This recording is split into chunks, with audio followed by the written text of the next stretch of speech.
Hey my lovelies parathas, कैसे हैं आप लोग। आई होप आप सभी अच्छे होंगे, स्वस्थ होंगे और मेरी स्टोरी लाइन को एंजॉय कर रहे होंगे।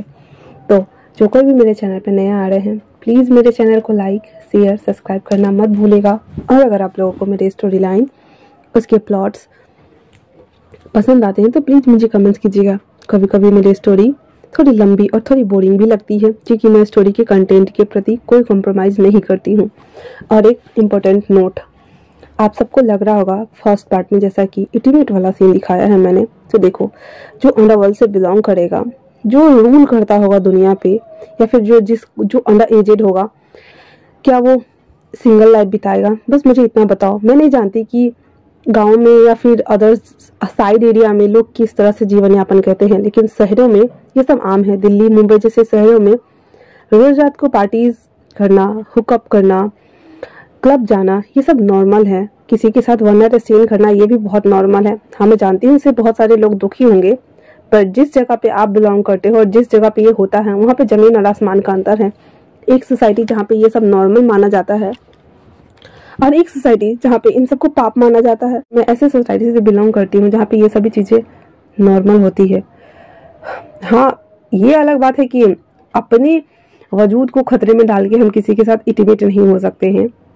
जहाँ पे इंटीमेटी होती है ना, वहाँ पे दोनों लोगों की रजामंदी होती है, इसलिए मुझे कोई हेटेड कमेंट नहीं करेगा। दूसरी बात, जिन लोगों को ये मेरे सेक्सुअल कंटेंट अच्छे नहीं लगते हैं, तो प्लीज़ आप लोग बैकआउट हो जाओ, क्योंकि जब मैं स्टार्ट करती हूँ तो किसिंग सीन से स्टार्ट करती हूँ ना, तो आप लोग या तो स्किप करो या फिर उससे बैक हो जाओ।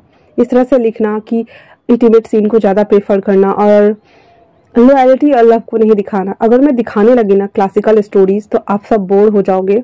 और मुझे नहीं पता, लगता है कि 10,000 में से 2,000 ऐसे जन होंगे जिन्हें क्लासिकल स्टोरीज पसंद आती होगी। मैं एक के लिए स्टोरी नहीं बना रही हूँ, मैं बहुत सारे लोगों के लिए स्टोरी बनाती हूँ। और ख़ासकर जो अंडर एजेड है, 30+ है, उन लोगों को ये सभी चीज़ें सेटिस्फैक्शन का काम करती है, क्योंकि आप लोग नहीं समझ सकते। बच्चे देखो, मैं यहाँ पे किसी को लेक्चर देने के लिए नहीं बैठी हूँ। आई होप अगर आप लोगों को बुरा लगा भी है तो मैं क्या कर सकती हूँ, मैं कुछ नहीं कर सकती, क्योंकि पहली बात तो मैं आप लोग सिर्फ एक के सिचुएशन को अंडरलाइन करके स्टोरी नहीं बना रही। और दूसरी बात कि फिजिकल होने के लिए, लव दिखाने के लिए ये सेक्स करना बहुत ज़रूरी है, तब हम जता सकते हैं सामने वाले पार्टनर को कि हम दोनों कितना चाहते हैं, मेरे पॉइंट ऑफ व्यू से। वरना तो सूखा रूखा जीवन और टॉक्सिसिटी के साथ में, जहाँ पे शादी के बाद तो जिंदगी जहन्नुम बन ही जाती है। ऐसे लाइफ भी बहुत होते हैं, किसी से एक्सपीरियंस करना आप लोग कैसे होती है। खैर छोड़ो, मैंने बस कुछ बच्चों के सवालों के जवाब दिए हैं, मैं उन्हें कमेंट में रिप्लाई करके उन्हें दुखी नहीं कर सकती, बस इसलिए बता रही हूँ। आई होप कि आप लोग ज़्यादा बुरा ना मानोगे। खैर चलो, हम नेक्स्ट आगे बढ़ते हैं। तो जैसा कि लास्ट पार्ट में देखा था कि वांगजी ने उस लड़की को, जो कॉल गर्ल थी, उसको ठोक दिया हुआ था। और तो और वो सोफे पे जा करके रिंग के बारे में सोचते हुए इमेजिन कर रहा होता है और बहुत ज़्यादा फ्रस्ट्रेट हो चुका था। उसके बाद हानमीन वहाँ आते हैं, उस लड़की को जो नीचे कारपेट बिछा रहता है ना, उस पर डाल करके, जो कि पूरी नेकेड थी, और हानमीन खुद उसे अपनी हाथ से गोद में उठाते हैं, उस कारपेट पे डालते हैं, उसको वैसे पूरे रैप करते हैं, उस बेडशीट को भी उसमें डालते हैं, जहाँ जहाँ खून के स्टेन गया था उन सबको क्लीन करते हैं। और वांगजी को वो एक ग्लास वोडका दिया हुआ था और हाथ में वो सिगरेट जला करके फूंक रहा होता है, और वो भी बात गाँव में बैठा हुआ एकदम किंग स्टाइल में। और हानमीन सारा काम कर रहे होते हैं। सारा स्टेन क्लीन करने के बाद, उस पूरे रूम को जो नोजल आता है उसे क्लीन करने के बाद, वो कहता है, बॉस हम इस डेड बॉडी का क्या करें? वांगजी उसे एक लुक देते हुए कहता है, वही जो हमेशा करते हो, ले जाओ और इसे जमीन में दफना दो, क्योंकि ऐसे लोगों को ढूंढने के लिए कोई नहीं आता है। हानमीन कहता है, ओके बॉस। इतना बोल करके वो जब लेके जा रहा था उस डेड बॉडी को, तो कहता है, उसका क्या हुआ? हाँ, वो चामिनी ग्रुप का जो पकड़े थे हम, उस आदमी का क्या हुआ? तो हानमीन कहता है, बॉस आपने तो कहा था कि मुझे इंक्वायरी करनी है। वो कहता है, ठीक है, इसे जल्दी काम निपटा कर आओ, मैं अभी आता हूँ। हानमीन उसे उठाकर बाहर लाते हुए कहता है, हाँ, लगता है आज दोनों डेड बॉडी को दफनाना पड़ेगा मुझे। इतना बोल करके हानमीन बाहर आता है कुछ बॉडीगार्ड की मदद से। पीछे जो कि पूरा जंगल एरियाज था, दोनों मीलों फैला हुआ था जंगल, वो हिल स्टेशन था जहाँ दूर दूर तक चिड़िया, शेर, जंगली जानवर के अलावा कुछ नहीं था। कुछ नहीं, एक विला जो कि लैंस का था ओनली फॉर, और वहाँ पे रहने वाले कुछ बॉडीगार्ड और लैंस के मेंबर्स, बस दैट्स इट, इससे ज़्यादा कुछ था ही नहीं। वो उन जंगल में जाता है, उस डेड बॉडी को दफना दिया जाता है। उसके बाद हाँ जी, अभी जो नीचे एक लोअर पैंट्स पहना हुआ था, ऊपर से उसने एक शर्ट जो कि उसने स्लीव्स को मोड़ा हुआ था वो पहन कर आता है, और अभी भी उसके हाथ में सिगरेट था। वो आकर के बैठता है चाइमिन के पास और कहता है, अब बताओ, मिन ग्रुप के तुम ही मैनेजर हो ना, हम उनके साथ डील करना चाहते हैं तो तुम्हें प्रॉब्लम क्यों हो रही है? हाँ, अब जो कि वांग जी का फ्रस्ट्रेशन लेवल इतना ऊपर था कि वो रहम नहीं कर रहा था, और उस सिगरेट से उसके गाल पे वो पोक कर देता है, जिससे वो जो मैनेजर था वो बहुत जोर से चीखता है। वांग जी कहता है, wait wait wait wait wait, इतना से क्या होगा तुम्हें? हाँ, फिर वो एक कटर लाता है जिससे उसकी एक उंगली को वो कट कर देता है और कहता है, ये गिफ्ट कैसा रहेगा अगर मैं तुम्हारे वाइफ के पास भेजूं? फिर वो दूसरा उंगली कट कर देता है उसका और एक बॉक्स में डाल देता है। उसके हाथ से खून छर छर छर छर करके बह रहा होता है। उसके बाद वांग जी उससे कहता है, और ये दूसरा तुम्हारे उस बॉस के लिए, सोचो अगर मैं उसे भेजूं साथ में तुम्हारा ये हेड भी, और एक थप्पड़ लगाता है वो, तो कहता है कैसा रहेगा? वो मान जाएगा ना? हाँ। चाउमिन कहता है, तुम एक दरिंदा हो, खूनी दरिंदा। तो वांग जी कहता है, मैं और खूनी दरिंदा कैसे हो सकता हूँ भला, बताओ मुझे। मैं तो एक किंग हूँ, जंगल का किंग, समझे? और कुछ भी नहीं, द लायन किंग, बस इतना ही तो हूँ। और मैं उनके साथ डील ही तो करना चाहता, थोड़ी मैं उनकी कंपनी को लूट रहा हूँ। तुम लोग ऐसे क्यों प्रिटेंड कर रहे हो जैसे कि मैं उनकी कंपनी को हड़प लूंगा? वैसे सोचना बुरा नहीं है, अगर मेरे प्रॉफिट का रहा तो वो कंपनी मेरी ही हो जाएगी, है ना हानमिन? और वो हानमिन को देखकर एक मोकिंग स्माइल दे रहा होता है। हानमिन अपने मन में कहता है, सच में मेरा बॉस पागल हो गया है। उसके बाद वो कहता है, हानमिन ये हाँ ना कुछ नहीं बोल रहा है, हाँ, क्यों ना हम इसकी बेटी को उठा के लेके आए? तो वो मैनेजर कहता है, तुम सच में एक खूनी दरिंदा वैसी हो? तो कहता है, अच्छा मैं हूँ, और तुम्हारा जो मालिक है। फिर वो हानमिन को इशारा करता है, फिर बहुत सारा पेपर लेकर के आता है और उसके सामने फेंकते हुए कहता है, ये देखो कितने उसने नॉर्थ कोरिया के लोगों का जीना हराम कर रखा है, कंपनी के नाम पर, फैक्ट्रीज के नाम पर। वहाँ देखो क्या सप्लाई किया जाता है। क्या तुम्हें ये बात पता नहीं है? क्या वहाँ के लोग लोग नहीं है? क्या वहाँ का जीवन जीवन नहीं है? क्या वहाँ के लड़के और लड़कियां नहीं है? क्या वहाँ के पेरेंट्स अपने बच्चों से प्यार नहीं करते हैं? जो उनकी जिंदगी को जहन्नुम बना रहा है तुम्हारा बॉस। ये बोलकर गला दबा देता और कहता है, ये सारे प्रूफ अगर मैं साउथ कोरिया सरकार को दे दूं सोचो क्या होगा। बूम, तुम्हारी कंपनी बर्बाद हो जाएगी।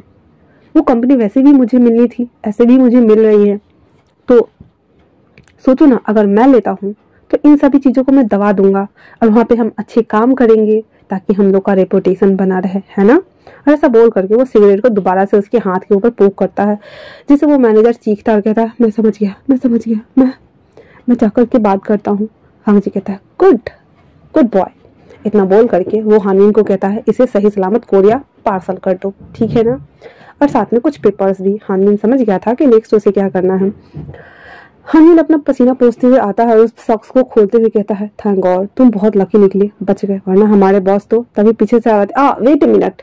तभी हानमिन कहता है, ये तो गया अब। हांग जी उसके पास आते हुए कहता है, और हाँ, इसके गले को ना चीर फाड़ करके इसके अंदर एक चिप घुसेड़ दो।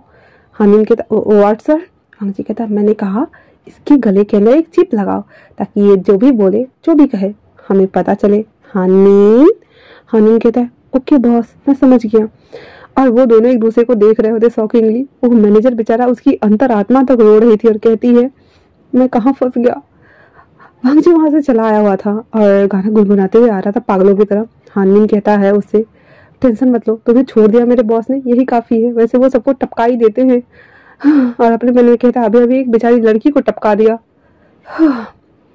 और इतना बोल करके उसको छोड़ देता है। पहले तो उसके हाथों को पट्टी वट्टी कर देता है और कहता है, चिंता मत करो, मेरे बॉस इतने भी क्रूअल नहीं है, वो तुम्हारी बेटी को नहीं मारेंगे, पर हाँ, उनका काम नहीं किया तो उनका कोई ठीक नहीं है। उसके बाद उसे प्राइवेट जेट से कोरिया भेजा जाता है कुछ पेपर्स के साथ में।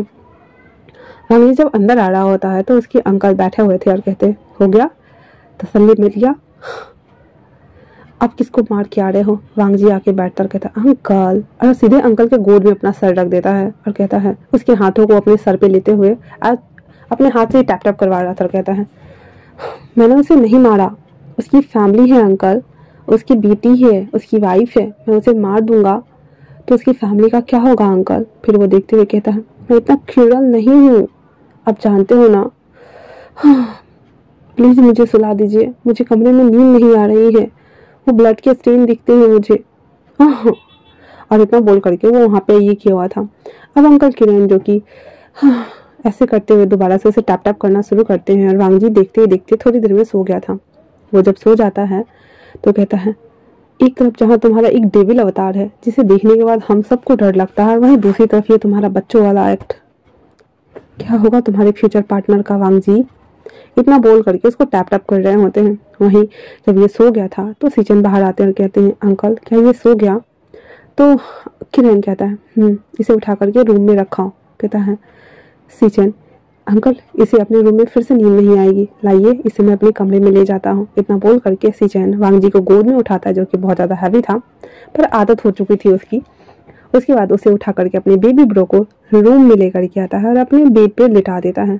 उसके बाद उसे अपनी बाहों पे लेता है और उसके बालों को सहराते हुए लुलाबाई सॉन्ग आता है, जो कि बचपन में सीचन वांगजी को गाकर सुनाया करता था और कहता है, देखते देखते तुम इतने बड़े हो गए, मुझे पता ही नहीं चला कि मेरा बेबी ब्रो कब डेविल में बदल गया।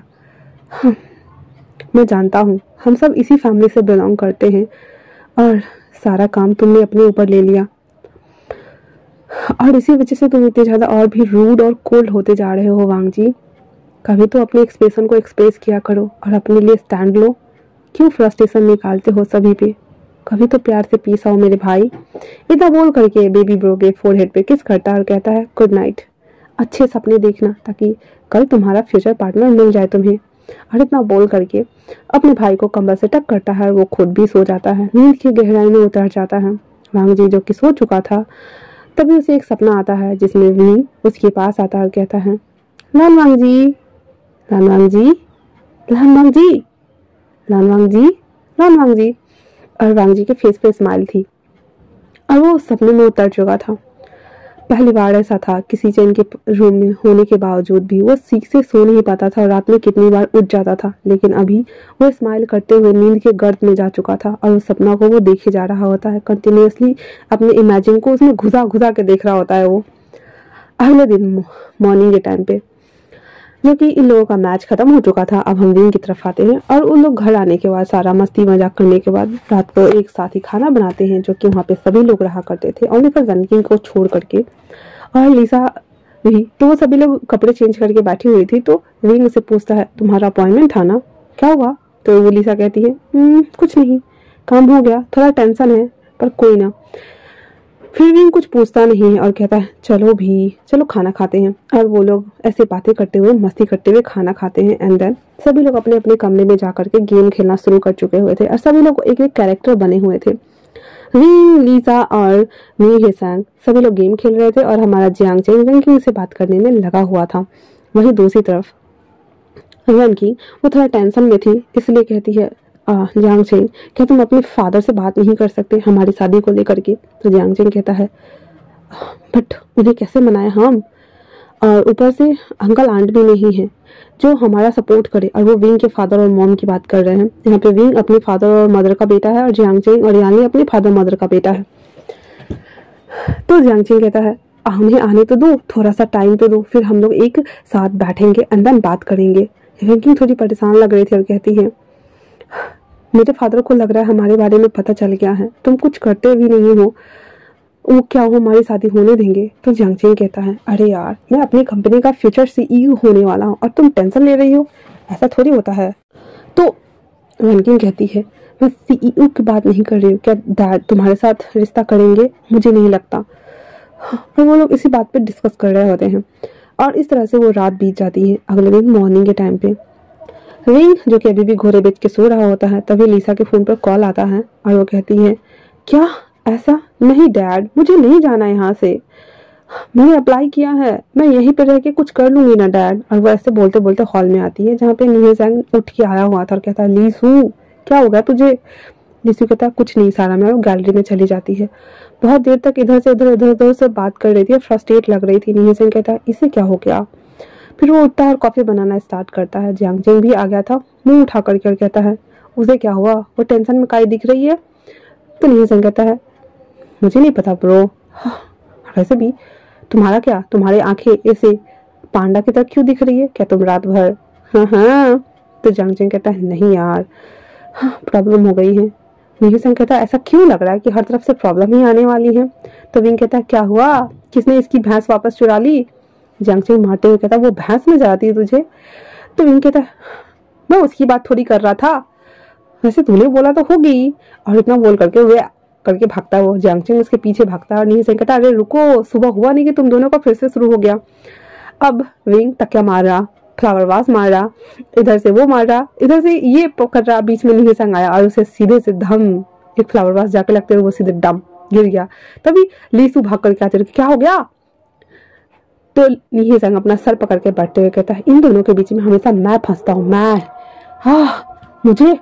मुझे ना कभी कभी लगता है कि मुझे ना यहाँ बालकनी से कूद के ना जान दे देनी चाहिए। तो लीसू उसके सर पे मारते हुए कहता है पहले माले से कौन मरता है बे, तेरे हाथ पैर टूट जाएंगे और फिर हमें करने पड़ेंगे। हाँ तेरे गगा तो आएंगे नहीं। नीहे सेंग जोते हुए कहता है जैंग जैंग तुम बहुत गंदे हो, तुम्हारी वजह से मैं मर भी नहीं सकता। तो विंग कहता है एक काम करना, मैं एक बाल्टी ला के देता हूँ, ठीक है, पानी भर के। तो नीहे सेंग कहता है हाँ उसका क्या करूँ, नहा लूं। विंग कहता है नहीं, उसमें कूद के जान दे देना। और इतना बोल करके वो पीठ पकड़ के हंसने लगता है। नीहे सेंग कहता है वेरी फनी, कुछ भी मतलब। और इतना बोल करके वो वापस से गेम खेलने में लग गए थे। उसके बाद उन लोगों को भूख लगती है 12 बजे और सभी लोग फिर से ब्रेकफास्ट 12 बजे बनाते हैं और करते हैं। लीसू को टेंशन में देख करके विंग कहता है क्या हो गया तुझे। लीसू कहती है कुछ नहीं, बस थोड़ा सा प्रॉब्लम है, पापा बुला रहे हैं वापस।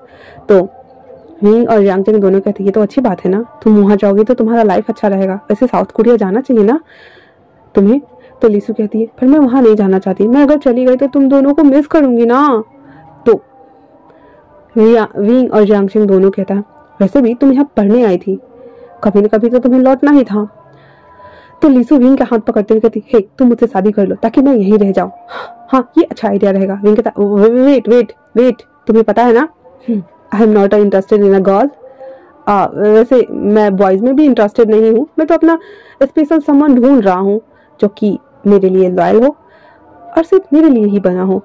तो लीसू कहती है मैं क्या नहीं बनी, मैं क्या अच्छी नहीं लगती। और वो अपने जो कि उसने हाफ गंजी पहना हुआ था और हॉट पैंट पहना हुआ था और अपने बॉडी को ना ऐसे ऐसे घुमा घुमा के दिखा रही थी, ऊपर से ही कपड़े हटा करके नहीं, ऐसे घूम घूम करके ना उसको दिखा रही थी और बोल रही थी स्टाइल दे दे करके क्या मैं तुम्हें हॉट नहीं लगती, क्या मैं तुम्हें सेक्सी नहीं लगती। अपने बाल खोल लिए और वो ऐसे पोजेस दे रही थी। तो जांगचेन और विंग देखते हुए कहता है हाँ ये सारी चीजें ना क्लब में करोगी तो लड़के अट्रैक्ट होंगे। हम लोग 7 साल से एक साथ रहते आ रहे हैं, जब से हाई स्कूल में थे तब से। टफर लड़की, तुम मेरी दोस्त हो, सिस्टर टाइप्स हो, हम तो तुम्हारे बारे में ऐसा सोच भी नहीं सकते। तो नीहे सेंग और जांगचेन दोनों एक साथ बोलते हैं एग्जैक्टली, हाँ हम चारों फ्रेंड है यार, बैठ जा तू। लीसू मुंह फुलाकर बैठ जाती है और तीनों बोलता ओ बच्चे को गुस्सा आया। लीसू बोलती है आई हेट यू, विंग बोलता है आई हेट यू 2, जांगचेन भी बोलता है आई हेट यू 3 और नीहे सेंग बोलता है I hate you 4 baby. Lisu बोलती है यार क्या तुम लोग मुझसे शादी नहीं कर सकते। तो नीहे सेंग कहता है अगर तुझसे शादी करेंगे तो हमें मजा थोड़ी आएगा, क्योंकि हम तो जानते हैं ना तू कितनी झगड़ालू है, झगड़ालू। लीसू कहती क्या बोला तूने, मेरे को झगड़ालू बोला, देख देख देख अवतार में आ रही है काली माँ, काली माँ। और वैसे चिढ़ा रहे होते और उन लोग का वैसे ही दिन बीत रहा होता। शाम को बहुत बोरिंग लग रहा था उन लोगों को। तो वो कहते हैं यार हम लोग क्लब चले क्या। तो विंग कहता है बहुत दिन हो भी गया, चलो चलते हैं। तो नीहे सेंग बोलता है तो क्या तू किसी के साथ हुकअप करने वाला है। विंग कहता है कुछ भी मैं क्यों हुकअप करूं, हाँ भले ही मेरा अल्फा मेल किसी के साथ भी हुकअप करे, आई डोंट माइंड, क्योंकि मैं तो किसी बच्चे को या अपने एज के लड़कों को डेट नहीं करने वाला जो मुझसे बड़ा होगा, जो सुगर डैडी टाइप्स का होगा। तो लीसू कहती है तू क्या गोल्ड डिगर बनने वाला है। तो लीसू उसके सर पे मारते हुए विंग कहता है तुझे लग रहा है कि मैं गोल्ड डिगर बनूंगा, मैं बोल रहा हूँ कि मेरा होने वाला पार्टनर एजेड हो, मैच्योर हो और सुगर डैडी टाइप्स हो, ओके ना। मैं ऐसे लोगों को, ऐसे बंदे को अपना वर्जिनिटी दे दूंगा, मुझे कोई दिक्कत भी नहीं होगी। बट मैं अपने एज के लड़कों को जो हमारे तरह लफंगे और फ्रैंकी होने वाले, मैं तो उन्हें बिल्कुल भी डेट नहीं करने वाला। तो नीहे सेंग कहता है बैठ, अगर तुम्हें हमारे एज के बच्चे पसंद आए या फिर सुगर डैडी पसंद आए, देखते हैं कौन पसंद आता है। तो विंग बोलता है हाँ ठीक है बैठ। उसके बाद वो लोग बोलते हैं चलो तो लगी 100 की शर्त। जांगचेन कहता है हाँ ये लोग कभी नहीं सुधरेंगे। विंग बोलता है हाँ 100 की शर्त, चलो चलो देखते हैं। इतना बोल करके वो चारों रेडी होने चले जाते हैं। अब जो कि लीसू एक वन पीस पहन के आई थी जो कि पूरा बॉडी चिपका हुआ था वो। जब तीनों उसको देखते हैं तो मुंह फाड़ के देखते हुए कहते, हाँ ये क्या पहना तूने? तो लीसू बोलता, हॉट ड्रेस, इसी से तो लड़के पटेंगे ना। तो जियांग जिंग आके उसके आगे से टपले मारते हुए कहता है, हमने कहा था कि तुझे लड़के पटाने हैं, इसका ये मतलब नहीं है कि तू इस तरह से बन के जाएगी और अपना रेप करवा के आएगी। चलो जाओ चेंज करके आओ। तो लीसू कहती है, व्हाट, क्लब ऐसे कपड़े पहन के जाते हैं ना? तो जियांग जिंग कहता है, जाते होंगे अदर्स लड़कियां, हमारे साथ तुम जा रही हो ना, चलो अच्छे कपड़े पहन के आओ चलो। और इतना बोल करके उसको वापस भेजता है। बेचारी हमारी लीसू अंदर जा करके फुल जीन्स पहनती है, हाफ टॉप पहनती है और इसके ऊपर से कटा फटा डेनिम डाल के आती है। उसे देखते हुए तीनों कहते हैं, ये भी चलने लायक नहीं है, पर ठीक है चल सकती है। लीसू मुंह बनाते हुए कहती है, मैं तुम लोगों का मुंह ना नोच लूंगी। तो विंग कहता है, अरे अरे हम तुम्हारे लिए बोल रहे ताकि कोई तुम्हारा फायदा ना उठाए, और हाँ किसी के साथ हुकअप नहीं करने वाली हो तुम। तो लीसू कहती है, तुम लोगों को रहते हुए मुझे कोई बॉयफ्रेंड मिलेगा भी? हाँ मेरा तो सर फट रहा है। कब मिले थे तुम हमारे दोस्त, क्यों बन गए थे? तो विंग बोलता है, तुम आई थी हमसे दोस्ती करने के लिए, हम थोड़ी कहे थे बेबी गर्ल मोटी कहीं की। और इतना बोल करके उसकी चुटिया को खींचता है। लीसू बोलती है, विंग। विंग बोलता है, वाट, चलो भी, और इसके बालों को खोल देता है, कहता है ऐसी अच्छी लग रही है चल। फिर वो चालों वहां से निकल जाते हैं। वहीं किंग क्लब में हमारा वांग जी अपने ऑफिस में बैठा हुआ था, जो कि वो एक सीईओ भी था और बहुत सारे काम भी करता था। क्लब चलता था उसका, कैसीनो चलता था, ड्रग्स वगैरह का काम करता था, स्मगलिंग वगैरह करता था। तो अभी फिलहाल से वो अपने ऑफिस में बैठा हुआ था। तब वहाँ पे हानमिन आते हुए कहते, बॉस हमें ऑफिस बुला रहे गग्गा, क्या आप चलना चाहेंगे? तो वांग जी कहता है, नहीं आज मैं यहीं रहने वाला हूँ और यहाँ का सारा हिसाब क्लियर करना है मुझे, ठीक है ना? तो हानमिन कहता, ओके बॉस, तो फिर हम सर को बोल दे, सीचन सर को। तो वांग जी कहता है उसके बाद वांग जी काम करने में लगा हुआ था और हानमिन को जाते जाते बोलता है, मेरे लिए ड्रिंक्स देकर जाओ, ठीक है ना? बोलता है ये ओके बॉस, इतना बोल करके और वो वहां से चला जाता है। वांग जी सारी चीजों को देख रहा होता है, कितने जो जैसे हिसाब वसाब रहता है ना कि कितने माल आते हैं गए, सप्लाई हुए, कितने कस्टमर की डीलिंग वगैरह हुई, ट्रेडिंग वगैरह, क्योंकि वो बहुत बड़ा क्लब था। वहाँ पे वीआईपी मेंबर्स और 3 लेयर थे जहाँ पे नॉर्मल्स, वीआईपी और बीबीआईपी ऐसे लोग आते थे। तो वो उन सभी चीज़ों को चेकआउट कर रहा होता है। वहीं वो लोग क्लब में एंटर ले चुके होते हैं। साथ ही में वांग जी के फोन पे एक मैसेज आता है जिसे देखकर उसके चेहरे पे एक डेविल स्माइल आ गई होती है, क्योंकि उसने एक डील क्रैक कर लिया हुआ था। उसके बाद वो हानमिन को मैसेज फॉरवर्ड कर देता है। वहीं दूसरी तरफ ये लोग जब एंटर करते हैं तो सभी लोग पहले तो इधर उधर चौकाचौंध देखते हैं, फिर ड्रिंक्स लेते हैं। उन लोगों के पास बहुत सारे लोग ड्रिंक का ऑफर लेके आ रहे थे वन नाइट स्टे करने के लिए, पर सभी लोग मुंह बना रहे थे। यही से कहता है, यार तुम लोग के चक्कर में ना मैं रनवा होके नहीं मरना चाहता, मैं जा रहा हूँ किसी को पटाने। तो जियांग जिंग और विंग दोनों उसको पकड़ते हुए कहते, कॉन्डम लेके आया है? कहता नहीं। तो फिर खबरदार यहाँ से खिसका। तो जियांग जिंग कॉस करते हुए कहता है मन में, मुझे हर बार उल्लू बनाते रहते हो और मुझे कहीं नहीं जाने देते हो। भगवान करे विंग तुम्हारा आज ना रेप हो जाए और मुझे बहुत मजा आएगा।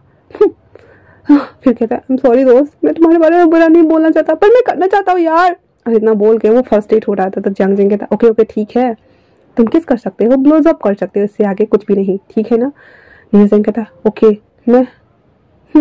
मैं पूरा पक्का प्रॉमिस तो नहीं कर सकता, लेकिन मैं इतना ही करूंगा। जियांग जिंग कहता है, अगर हमने सुना तो दोबारा से हम क्लब कभी नहीं आएंगे, ठीक है ना? उसके बाद वो सभी ड्रिंक्स लेकर के डीजे फ्लोर पर आकर डांस करना शुरू करते हैं। विंग जो कि हमारा डांस कर रहा था और अपनी कमरिया को लचका रहा था। लीसू भी इसके साथ डांस कर रही थी। वो जियांग जिंग, हनी और वो सब डांस कर रहे होते हैं। वहाँ पे बहुत सारे लोग उन लोगों को अभी भी ऑफर्स दे रहे होते। अब जियांग जिंग जो कि ऑलरेडी रिलेशनशिप में था रैंकिंग के साथ में, तो वो कैसे ले सकता था, इसीलिए वो नहीं लेता है। तभी पीछे से एक हाथ आकर के उसके कंधे पर टैप टैप करती है, जिसे देखकर जियांग जिंग बहुत ज्यादा हैप्पी हो गया था और उसे गले लगाते हुए कहता, वैंकिंग तुम? वैंकी कहती, अकेले अकेले पार्टी करना है तुम्हें? वहाँ पे वैनिंग भी आ चुका था और वो निहिसंग को देखते हुए कहता है, क्या हम दोनों डांस करें? निहिसंग कहता है, हाँ, क्या तुम मुझ में इंटरेस्टेड हो? वैनिंग कुछ भी नहीं बोलता और उसे खींच कर ले जाता है। इधर वैनिंग और वैंकिंग दोनों और उन दोनों के साथ डांस कर रहे थे। अब लीसू और विंग बचे हुए थे और वो दोनों डांस कर रहे होते हैं। वहीं ऊपर अपने कैबिन से खड़ा होकर के वांग जी उस डीजे फ्लोर के पास आकर के खड़ा हो गया था। ऊपर से ही कैबिन से उसके दिख रहा था वो, और अपने हाथ में ग्लास लेकर के वो नीचे का नजारा देख रहा था कि कौन क्या कर रहे हैं। तो लीसू उसे कहती है, अब वो लोग तो चले गए, अब हम दोनों क्या करें। तो विंग कहता है क्या करें, हम गाना चेंज करा कर डांस करें। तो लीसू कहती है पर मुझे तो डांस करना नहीं आता, मुझे तो कोरियन सॉन्ग्स आते हैं। तो विंग कहता है कोई ना, मैं करता ना, फिर हमारी कंपनी एंजॉय करो, ठीक है। तो लीसू बोलते ओके। उसके बाद वो लोग गाना चेंज करवाते हैं और वो फिर लोग चाइनीज पॉप सॉन्ग पे डांस करना शुरू करते हैं और वही दोनों कर रहे होते हैं। लीसू उसके साथ परफेक्ट मैच तो नहीं कर पा रही थी, लेकिन अच्छा कर रही थी। वो दोनों जब जैसे ही गाना खत्म होता है और वो हाथ ऊपर करके नीचे बो डाउन करते हैं और सभी लोग तालियां बजाते हैं। लीसू बहुत ज्यादा थक गई थी और विंग भी, इसलिए वो आकर के वहां बैठ जाते हैं। वहां पे एक वेटर आते हुए कहता है सर ये आपके लिए है। तो विंग कहता हमने तो ऑर्डर नहीं किया। तो वो वेटर कहता सर ये हमारे बॉस ने आपके लिए भिजवाया है। तो विंग कहता बॉस ने। तो लीसू कहती ओहो तुमने तो कहा था ना तुम एक एजेड पर्सन को डेट करने वाले हो, देखो तुम्हारा सुगर डैडी मिल गया, जाओ जाओ। लीसू कहती है। तो विंग कहता पर मैं तुम्हें छोड़ के कैसे जाऊँ। तो कहता हाँ कोई नहीं, डोंट वरी, मैं किसी के साथ हुकअप करने नहीं जाऊंगी यार, मुझ पे ट्रस्ट करो, ठीक है ना। इतना बोल करके वो वहां पे बैठी हुई थी। तभी उसके फोन पे उसके फादर का कॉल आता है। तो कहता देखो मेरे डैड कॉल कर रहे हैं, मैं बाहर जा रही हूँ अटेंड करने, ठीक है ना। विंग कहता जल्दी आना। तो लीसू कहती तुम भी जल्दी आना, ठीक है ना। इतना बोल करके लीसू बाहर चली जाती है बात करने के लिए। वहीं दूसरी तरफ विंग वो ड्रिंक ले लेता और पी लेता और उसके बाद कहता है मुझे कहाँ जाना है। तो वेटर बोलता है सर इस तरफ आइए। फिर वो मैनेजर के पास लेकर के आता है। मैनेजर बोलता है सर आपसे बस मिलना चाहते हैं। विंग कहता है ठीक है, पर वो मुझसे मिलना क्यों चाहते हैं। मैनेजर बोलता है सर आई डोंट नो। इतना बोल करके उसे ऊपर वाले माले पे लाया जाता है और वहाँ पे 2 रूम था, जो कि एक स्टोर रूम के टाइप का था जिसमें बहुत सारे सामान वगैरह रखे जाते थे, जो कि वांग जी का ही रिलेटेबल, समझ सकते हो, गैंग वार वाला और रिवॉल्वर इस टाइप के कुछ सामान और जो भी डीलिंग वगैरह का होता था वो सभी चीजें। और दूसरा वांग जी का कैबिन था। तो वो डोर पे नॉक करता है तो अंदर से एक कोल्ड वॉइस आती है, कम इन। इतना बोल करके वो डोर ओपन करता और कहता सर आप अंदर जाइए। विंग कहता ओके ठीक है। इतना बोल करके विंग अंदर चला आता है। वो कमरा पूरा अंधेरा में डूबा हुआ था, एकदम डिम लाइट थी, हर चीज बहुत धुंधली धुंधली नजर आ रही थी, फेस नहीं दिख रहा था, कुछ भी नहीं दिख रहा था। वांग जी अचानक से विंग को अपनी तरफ खींचता है। विंग ओनली फॉर उसके ब्रॉड बॉडी को देख पा रहा था, उसके चेस्ट को देख पा रहा था, उसने जिस तरह का सूट वेयर किया हुआ था उससे उसके ऊपर बॉडी को वो देख पा रहा था। विंग कहता है सर आप ये क्या कर रहे हैं। हम वांग जी जो कि वाइन पीने के बाद थोड़ा सा, उसे नशा तो नहीं बोल सकते हैं, लेकिन हम विंग को वो अपनी तरफ खींचता है, उसके नेक में अपने नोज को ले जाकर रब करते हुए उसके बॉडी का स्मेल को इनहेल करने लगता है। उसकी कोलेजन की स्मेल वांग जी को क्रेजी कर रही थी। विंग बोलता है सर आप ये क्या कर रहे हैं। वांग जी कहता है तुम्हें मजा आएगा, ठीक है ना। विंग कहता है बट मुझे ये सब नहीं करना। वांग जी कहता है कम ऑन, और इतना बोल करके उसके लिप्स को वो कैप्चर कर लेता है। विंग पहले तो ऐसे डिनाई कर रहा था, उसके शोल्डर पे ऐसे खूब मार रहा था मुंह लेकर के, फिर वो किस पता नहीं क्यों विंग को बहुत ज्यादा अच्छा लग रहा था और ये किस उसी पर्सन की याद दिला रही थी जो पानी में उसने किस किया हुआ था। वांग जी उसके पूरे माउथ को एक साथ कैप्चर करके उसके टंग को एक साथ ही लिक कर रहा था, सक कर रहा था बहुत ब्रूटल तरीके से, उसके लिप्स को भी सक कर रहा था, उसके टंग को भी वो सक कर रहा था। और वांग जी नीचे से विंग को अपनी आगोश में कैप्चर करते जा रहा था। विंग अपनी आंखों को बंद कर लेता है और किस करना शुरू कर देता है। वांग जी जब देखता है कि वो पूरा नॉर्मल हो चुका है, उसे और करीब करता है और दीवार पे पिन करते हुए उसे किस करना शुरू कर दिया हुआ था। कुछ पैशनेट किस करने के बाद कुछ देर वो सेपरेट होते हुए कहता है तुम्हें मजा आ रहा है ना। वांग जी विंग को देख नहीं पा रहा था। उसने जब वो डांस कर रहा था ना, तो उसने बस ओनली फॉर विंग को उसके हैंड और बॉडी गेस्चर देखा था, वहां पे भी उसने उसे नहीं देखा। और अभी विंग के जो लिप्स के नीचे उसे मोल था, क्योंकि वो उसके बहुत करीब था, क्योंकि हल्की हल्की रोशनी विंग की आंखों पर उसके उस लिप्स के कॉर्नर पे पड़ रही थी, जिस वजह से वांग जी उसके लिप्स को और उसके आईज को देख पा रहा था। उसका फेस नहीं दिख रहा था, उसने क्या कपड़े पहने वो भी नहीं दिख रहा था। विंग जो कि वो ड्रिंक लेने की वजह से टल्ली हो रहा था और उसके ऊपर वो असर कर रहा था, इसलिए वो कहता है मुझे बहुत ज्यादा मजा आ रहा है। और इतना बोल करके वो खुद ही विंग वांग जी को कैप्चर कर लेता है। वांग जी उसे अपनी गोद में उठाकर सोफे पे लाता है और उसकी बॉडी को ग्रैब करते हुए उसे किस करना शुरू करता है। वांग जी कहता है क्या ये कंफर्टेबल है तुम्हारे लिए, क्या ये तुम्हारे हॉर्ननेस को कम कर सकता है। तो विंग कहता है मुझे नहीं पता, ये मेरा फर्स्ट टाइम होने वाला है। क्या तुम मुझे बहुत ज्यादा पेन देने वाले हो। और वो फिर नीचे इशारा करते हुए कहता है ये बहुत बड़ा है। क्या तुम मुझे सच में पेन देने वाले हो? हाँ, मुझे डरना। वो वांग जी कहता, तुम्हें डरने की कोई ज़रूरत नहीं है, मैं बहुत आराम से करूँगा। यू नो व्हाट, मैं अपने इस ऑफिस में आज से पहले कभी किसी के साथ ऐसे किस नहीं किया है, ना ही मैं कभी किसी को ले करके आया हूँ। तुम पहले और आखिरी शख्स होने वाले हो। और इतना बोल करके उसको किस करता है दोबारा से। और ये पैशनेट किस हार्ड किस में बदल रहा था और वांग जी उसके पूरे बॉडी को ग्रैब कर रहा था। फिर वांग जी उसे अपनी गोद में भरते हुए कहता है, ये सोफ़ा हमारे लिए कंफर्टेबल नहीं होने वाला है, चलो मेरे साथ। इतना बोल करके वो एलिवेटर ओपन करता है और ऊपर वाले पेंट हाउस में लेकर आता है। डोर खोलने के साथ ही विंग, जो कि उसकी गोद में था, वांग जी उसे गोद में लगकर ही किस करना शुरू कर दिया हुआ था। और जैसा कि ये एक माफिया वाली और साथ में अलग टाइप की स्टोरी है, तो आई होप कि आप लोगों को पसंद आएगी। आप जैसे भी लगे मुझे कमेंट्स करके बता सकते हो, पर मैं क्या करूं, मेरे स्टोरी के प्लॉट्स ही कुछ ऐसे हैं। अगर आप लोगों को किसी और बेड सीन्स नहीं चाहिए तो इसमें कमेंट्स करो, तो कल वाले एपिसोड में पूरे बेड सीन्स को मैं कट मार दूंगी एंड देन हम ओनली फॉर स्टोरी को चलाएंगे। मैं कोई भी इंटीमेसी वाले सीन नहीं एक्सप्लेन करूंगी, ठीक है ना। तब तक के लिए थैंक्स फॉर वॉचिंग। मुझे कमेंट्स करके जरूर बताना आप लोग।